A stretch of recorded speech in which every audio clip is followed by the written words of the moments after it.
The bullet missed Imara's head by 3 inches. She felt the heat of it, heard the crack against mahogany paneling, and then strong hands yanking her sideways, a body pressing her against cold metal as footsteps thundered behind them. Her heart slammed against her ribs.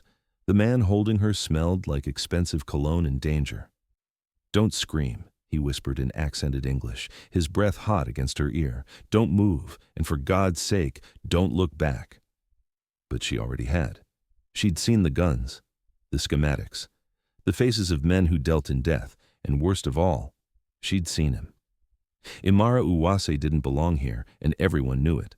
The charity gala sparkled with old money, diamonds catching Monaco moonlight, champagne flowing like water, women in gowns that cost more than her yearly stipend. She was here because her coral reef research had impressed someone important. Now she stood on the l'Étoile de Monaco, a floating palace, feeling like a fraud in her borrowed Ankara print dress. The white philanthropists kept asking about Africa like it was one country, like her PhD meant she could speak for 1 billion people. She smiled, nodded, sipped sparkling water, and wished she could disappear. That's when she noticed the door marked Privé, slightly open, inviting. She slipped through, expecting a bathroom. Instead, she found a narrow corridor that smelled like salt and secrets. Voices drifted from around a corner, urgent, tense, speaking rapid French. Curiosity dragged her forward, just a peek, just to see. 3 men in expensive tuxedos huddled around a table, papers spread between them, and those papers, even from a distance, Imara recognized weapon schematics, shipping routes, numbers that looked like payment schedules. Her breath caught. She should leave, run, scream, something. But then she saw his face, and her body went cold. Prince Adrien Devereux, Monaco's spare heir. She'd seen him on magazine covers, usually with a supermodel on his arm, looking bored at some exclusive party. The playboy prince who did nothing important. Except right now, he was leaning over illegal weapons plans like he owned them. A 4th man emerged from shadows behind her. Their eyes met. Time fractured. The man's hand moved toward his jacket. Imara's muscles locked. She was going to die on a yacht in Monaco, wearing a borrowed dress, and nobody would ever know why. Then Prince Adrien moved. He was fast, faster than a man in a tuxedo should be. His body slammed into hers, knocking her sideways just as the gunshot cracked through the air. The bullet embedded where her skull had been half a second before. "Go, go, go!" Adrian's arm locked around her waist, dragging her through a service exit. Metal stairs rang under their feet. She stumbled in her heels, kicked them off, ran barefoot as he pulled her deeper into the yacht's belly. Behind them, shouting, running, more shots. He yanked her into a small cabin, slammed the door, locked it, his body pressed against hers in the darkness, both of them breathing hard. She could feel his heart hammering against her back. "Who are you?" she gasped. "Someone who just saved your life." His voice was rough. "Which means you're mine now, my problem, my responsibility." "I'm not anyone's. You saw something you shouldn't have. Those men won't stop looking for you." His hand covered her mouth as footsteps pounded past the door. His palm was warm, steady. "So here's what's going to happen. You're going to stay quiet. Trust me, and let me get you somewhere safe. And if I don't trust you?" Even in the darkness, she felt his smile, cold, dangerous. "Then you can take your chances with the men who just tried to shoot you. Your choice, Dr. Uwase." He knew her name. God help her, he knew her name. They arrived through tunnels Imara didn't know existed, ancient stone passages beneath Monaco that smelled like the sea. Her dress was torn, her feet bleeding from running barefoot. Prince Adrien moved like a man who knew these shadows intimately. He led her to a wing of the palace that felt abandoned, opened doors to a suite bigger than her entire apartment back in Kigali. "You'll stay here," he said, not asking. "Don't leave without escort. Don't contact anyone. I'm not a prisoner." He stepped closer. Too close. She could see gold flecks in his eyes now, see the way his jaw tightened when she challenged him. "No, ma chérie. You're something far more valuable." His hand lifted, almost touched her face, then dropped. "You're mine to protect, which means you follow my rules. Understand?" The way he said mine made something low in her belly clench. "For how long?" 3 days. Give me 3 days to neutralize the threat. Then you're free to go." but the intensity in his gaze said he was already lying. Imara woke to Mediterranean sunlight streaming through windows she didn't remember. For one confused moment, she thought it was all a nightmare. Then, she saw the torn dress, felt the ache in her feet. A knock at the door made her freeze. "Dr. Uwaze, may I come in?" Prince Adrian entered without waiting for an answer, carrying a breakfast tray. Croissants, coffee, fresh berries. He looked different in daylight. Linen shirt, rolled sleeves, hair slightly messy, almost human. "You didn't need to bring breakfast," she said carefully. "I wanted to see if you slept." He set the tray down, then sat on her bed like he had every right to. "Did you?" The intimacy of it stole her breath. He was in her bedroom, on her bed, looking at her with an intensity that made her aware she was wearing silk pajamas that definitely weren't hers. "Not really. I kept seeing that gun, that man's face when he—" Nightmares are normal after trauma. His hand reached out. She thought he'd touch her face. Instead, he adjusted a pillow. The almost touch felt more intimate than contact. "In my world, we call it Tuesday." "What world is that exactly?" His smile was sharp. "The one where I handle problems my family can't acknowledge publicly. Where I negotiate with dangerous people to keep Monaco's interests protected. Where sometimes people see things they shouldn't. Like me. Like you." He stood, moved toward the door. 3 days, Imara, then you're free." But as he left, she noticed he didn't unlock her door from the outside, and she noticed she didn't immediately try the handle. Day 2. Adrian appeared with breakfast again. This time he stayed 5 minutes, asking clinical questions. "Are you comfortable? Do you need anything? Have you been threatened?" His tone was all business. Day 3. 20 minutes. He sat across from her instead of hovering. Asked about her work. Why coral reefs? Why Rwanda? What did she miss about home? When she talked about how coral polyps rebuilt after destruction, he listened with an attention that felt genuine. "It's like they refuse to die," she said, warming to her subject. "Even when everything around them is destroyed, they keep building, keep growing. It's beautiful and stubborn and hopeful," he finished. His eyes had gone distant. "Even in darkness, they make something new." Day 4. He stayed an hour, brought his own coffee, laughed when she teased him about royal breakfast duty. The guards outside looked confused when they heard laughter. "Why do you care?" Imara finally asked. "About coral reefs. You're asking questions like you actually want to know." Adrian was quiet, staring at the sea beyond her windows. "When I was 12, my father took me diving off Corsica. I saw an octopus change colors to match the rock it was hiding on. It was magic, the only magic in a world that was all duty and expectation." He turned to her, and something in his expression made her chest tight. "You protect that magic, Imara. I find that—" He searched for words. "Enviable." It was the first time she saw him as a person instead of a title. Day 5. Imara couldn't sleep. The walls were closing in, beautiful as they were. She slipped past the guards. They were distracted, playing cards, and wandered until she found the palace library. 3 stories of books, leather chairs, blessed silence. She was reading a first edition of Le Petit Prince when his voice came from the shadows. "Breaking house arrest, Dr. Uwaza?" She jumped. Adrian emerged from a couch in the corner where he'd apparently been watching her the entire time. "I needed to breathe." Dangerous habit, but he sounded amused, not angry. He joined her, close enough that their knees almost touched. "Can't sleep either." "Do you sleep?" "Not well, not since—" He trailed off. "Since the yacht. Since he'd made her his responsibility. Since she'd become something he couldn't control." What followed became their pattern. Midnight meetings in the library where they talked about everything except the situation. He taught her dirty words in French. She taught him phrases in Kinyarwanda. The tension between them grew thick. Enough to taste, but neither acknowledged it. Day 6. He took her to his private terrace, a violation of his own security rules. They had lunch overlooking Monte Carlo. He peeled an orange for her with careful fingers, and the domestic intimacy felt more scandalous than if he'd kissed her. Day 7. She found the palace pool at dawn, needing to move to feel her body work. She was halfway through laps when he appeared. "Mind if I join you?" He dove in without waiting for an answer. They raced. His technique was perfect, hers was raw determination. He won, but barely.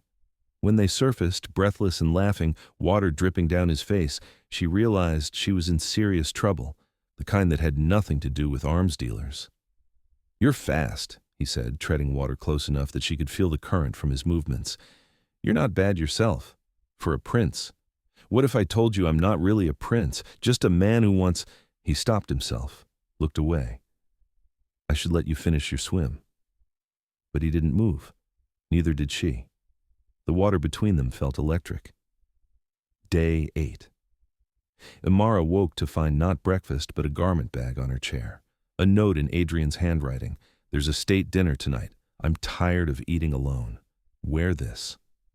Inside, a gown, custom-made, deep emerald silk that would cling to every curve, with a back so low it was basically a dare. She should refuse, should demand to leave, should stop playing this dangerous game. She wore the dress. When she entered the state dining room that evening, conversation stopped. 200 pairs of eyes turned. But Adrian's were the only ones that mattered. He stood from the head table, a breach of protocol that had officials twitching, and crossed to her. "Dr. Uwaze." His voice was low, intimate despite the crowd. "You're stunning. You're insane. I'm your prisoner. You're my guest." He leaned in, his breath warm against her ear. "And tonight, you're the most dangerous woman in this room." He seated her beside him, introduced her as Dr. Imara Uwase, marine biologist and consultant to the Prince's Foundation. All night, his hand found reasons to touch her, guiding her chair, brushing her shoulder, resting on her lower back as they moved between courses. Under the table, his knee pressed against hers. Stayed there. He was claiming her publicly, making her real in a world where she was supposed to stay hidden. At evening's end, he walked her back to her suite. At her door, she expected him to finally kiss her. Instead, his thumb traced her jawline with devastating gentleness. 3 days became 8. I'm starting to think I don't want to let you go at all." "You said the threat would be neutralized." "It was. 2 days ago." His smile was wicked, shameless. "I've been lying to you." She should be furious. Instead, her pulse raced. "Why?" "Because I'm selfish. Because every morning I see you is a morning I don't have to be the prince everyone expects. Because you look at me like I'm just a man." His thumb moved to her bottom lip. "And I've forgotten what that feels like." "Adrian, tell me to stop. Tell me you want to leave and I'll have you on a plane tomorrow." His eyes searched hers. "But if you stay, it's not as my captive. It's as something else, something I don't have a name for yet." "And if I don't know what I want?" He leaned closer, his lips almost brushing hers. "Then I'll convince you." He left her there, aching, confused, and more alive than she'd ever been. Day 9. Imara woke to her phone on the nightstand, finally returned, dozens of missed calls, messages from her advisor, her family, her research partners. Reality crashed back in. Before she could process, Adrian entered without knocking, a presumption he'd earned over 8 days of intimacy. "You're giving me my phone back?" "I told you, you're free to go." But his jaw was tight, his eyes stormy. "Are you?" "I have a life, Adrian, a career, a study waiting for me in Kigali. I can't just stay here playing princess. Is that what you think this is? Playing?" "Isn't it?" She stood, facing him. "You're bored. I'm convenient and different enough to be interesting. But I don't fit here." "You fit perfectly." He crossed to her in 3 strides. "That's the problem." "For who? You?" She stepped back. "Because this only works in a bubble. The moment reality touches it, then don't let it." His hands gripped her hips, pulled her flush against him. The first real touch, electric, consuming. "Stay. Not as my captive, as your what?" Her voice rose. "Mistress? Secret? The exotic woman you keep hidden in private but can't introduce to your father?" The raw honesty between them was like gasoline on fire. His grip tightened. "Is that what you want? Honesty?" His voice dropped to gravel. "Because I've been a gentleman for 8 days, Imara, but don't mistake that for lack of want. I've imagined every moment with you. I've dreamed about what it would be like. If you're going to leave, do it now, before I stop being noble." She should leave. Every rational part of her screamed it. Instead, what if I don't want you to be noble? He kissed her like a man drowning, like she was air and salvation and damnation all at once.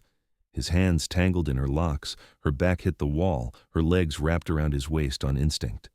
The world narrowed to just them, breath and heartbeat, and the chemistry they'd been fighting for 8 days finally unleashed. Clothes became obstacles. The journey from wall to bed was a blur of desperate touches and whispered names. When they finally came together, the intensity of it stole her breath.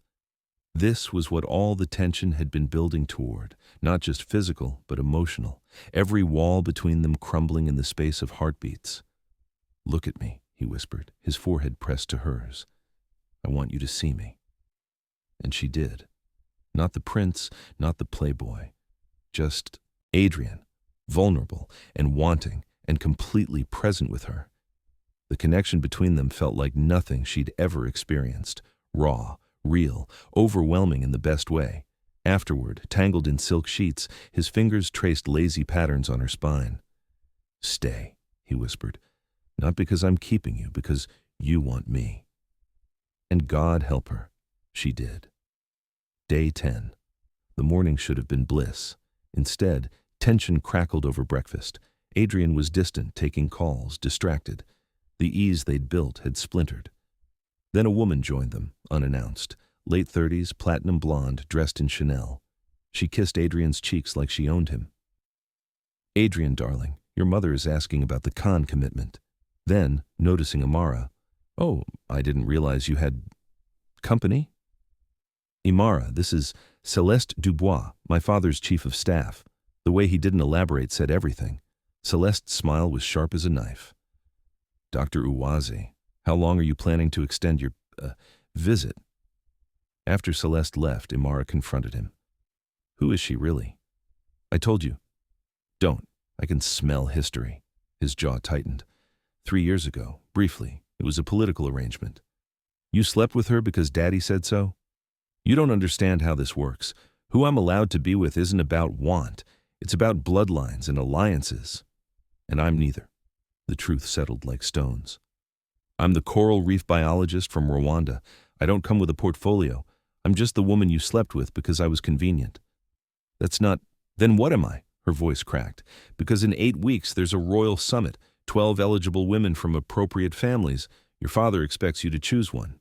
And I'm not on that list, am I?" His silence was answer enough. "You knew.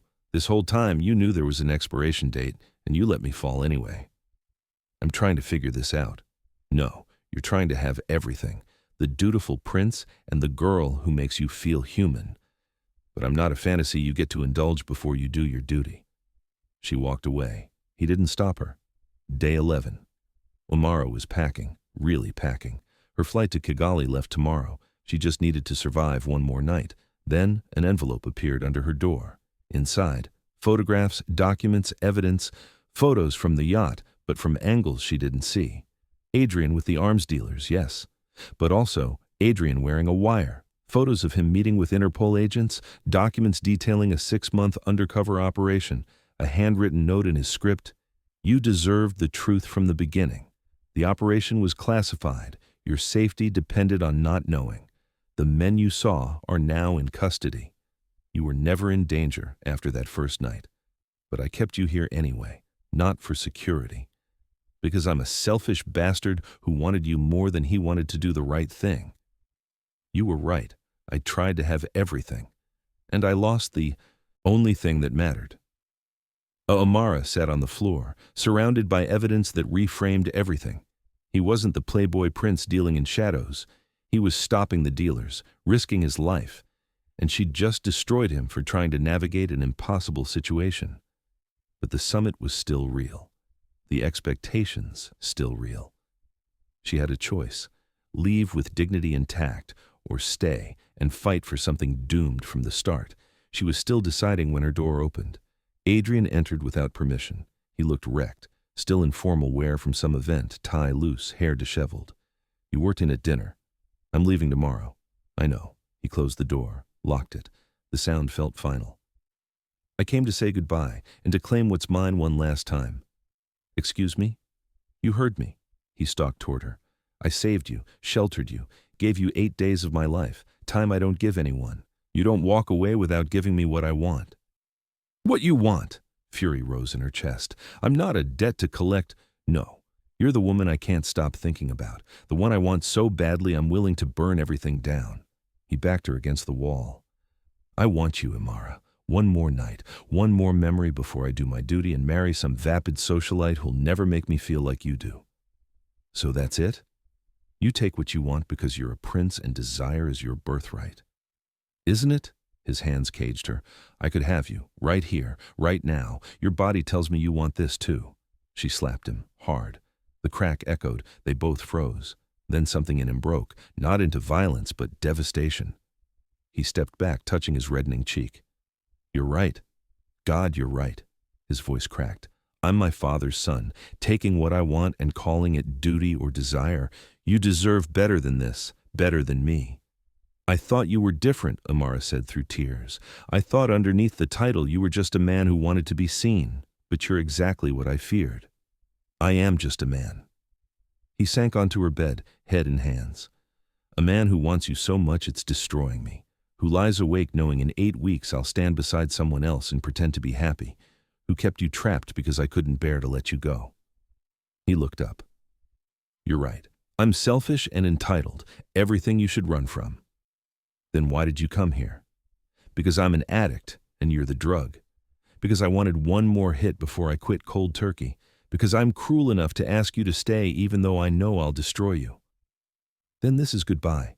Her voice steadied. "You'll do your duty, marry your appropriate bride, and I'll pretend these 11 days never happened."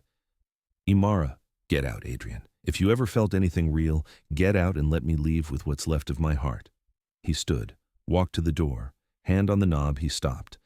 "For what it's worth, it was real. Every moment. You were the realest thing in my entire false life." Then he was gone. Day 12. 6 hours until her flight. Imara's bags were packed when her door burst open. Not Adrian, but Celeste, looking triumphant. "Dr. Uwesa, the prince requires your presence in the stateroom. Immediately." Imara was led to a room full of cameras, reporters, palace officials. At the center, Adrian, standing beside his father, the reigning prince, and 12 women in designer gowns. The summit candidates. The father spoke. "Today we announce the candidates for Prince Adrian's hand in marriage. The selection process begins immediately, with a decision expected within the month."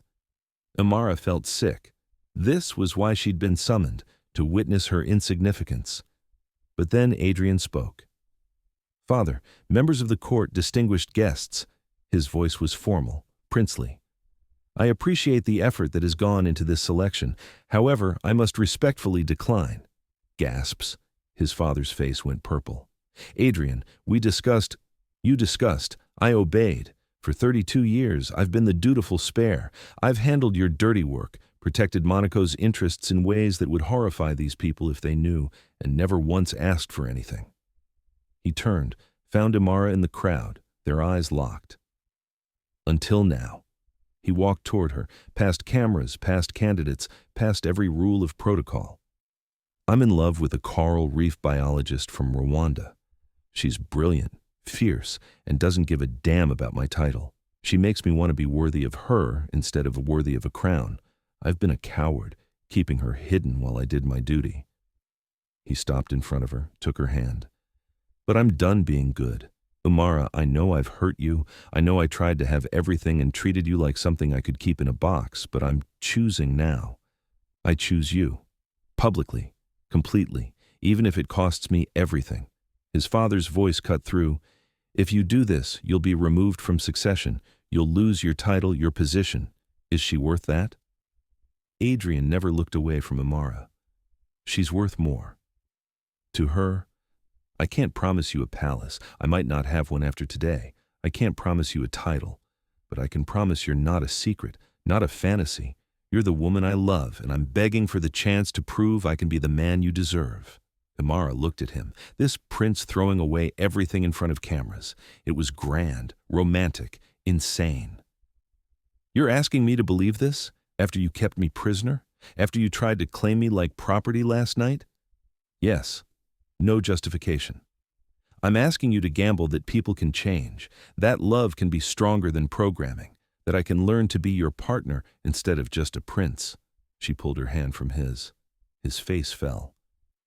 "I have a flight in 6 hours, to a life that doesn't include paparazzi or political coups or royal scandals. I know. And you're asking me to give that up. For what might just be really good chemistry and trauma bonding? Yes, I'm asking for a chance, not certainty, just possibility." The room was silent, every eye on them. Imara turned and walked out. Nice Côte d'Azur airport. Imara sat at her gate, passport ready, boarding pass in hand. Her flight to Kigali boarded in 20 minutes. Her phone buzzed. "Unknown number. He's been stripped of his titles. Effective immediately. Thought you should know." See Celeste, even in victory, twisting the knife. Imara stared at her boarding pass. This was what she wanted, to escape, to return to her real life. But she thought about mornings on the terrace, the way he listened when she talked about coral reefs like they were the most important thing, how he admitted he was selfish, cruel, and asked to be better anyway. The gate agent announced boarding, first class, business class, economy. Imara stood, walked toward the gate, handed over her boarding pass. The agent scanned it. "Have a pleasant flight, Dr. Uwase." Imara took 3 steps down the jetway, then stopped. "I'm sorry, I can't board this flight." She turned around, pushed back through the crowd, and ran. Adrian sat at a table facing journalists, looking exhausted. He was giving the official statement about his removal from Succession. His father wasn't present. Celeste stood in the corner, stone-faced. "And while I respect my family's decision, I stand by my choice. Thank you. No further questions." The door burst open. Imara, breathless from running. "Sorry I'm late. Traffic from the airport was terrible." The room erupted. Cameras flashed. Adrian stood so fast his chair fell over. "Imara?" She walked to the front, ignoring every camera, stopped in front of him. "You said you wanted a chance, to prove you could change, to be the partner I deserve." "Yes." His voice broke on the word. "Then prove it. Not with grand gestures or titles you throw away. Prove it by doing the work." "What work?" "The work of being equals, of asking instead of claiming, of building something together instead of keeping me in a cage." She took his hands. "I'm not your prize, Adrian. I'm not proof you're a good person. I'm a woman with my own life, my own work, my own identity. If I take this insane gamble, you'll have to be okay with me being all of that. I want you to be all of that." He was crying now, in front of cameras in the world. "I want you to go back to Kigali when you need to. I want to support your work, not make you give it up. I want, God, Imara, I just want you, as you are, not as what I can make you." "Then ask me. Really ask me, not as a prince giving orders. Ask me as Adrian, the man I fell for despite every reason not to." He dropped to his knees in front of everyone, the former prince on his knees for the biologist. "Imara Uwase, would you be willing to build a life with me, one where we figure out how to balance your coral reefs and my, whatever I'm going to do now that I'm unemployed, where you're not hidden or owned but celebrated, where I don't have all the answers but I'm willing to work toward them, where we're partners, equals, and I spend every day earning the trust you're giving me?" She was crying too. "You're really doing this, in front of cameras?" "I'm done hiding what matters, so yes, I'm asking you publicly to take a chance on the most selfish reformed prince in Monaco. What do you say?" "I say, yes, but with conditions." "Anything. First, I keep my work, my research, my identity. I'm not becoming Prince Adrian's girlfriend and losing myself." "Agreed. You're Dr. Uwaz first, always." "Second, we get counseling, an actual therapist, because your possessive streak and my boundary issues need professional help. I'll call someone tomorrow."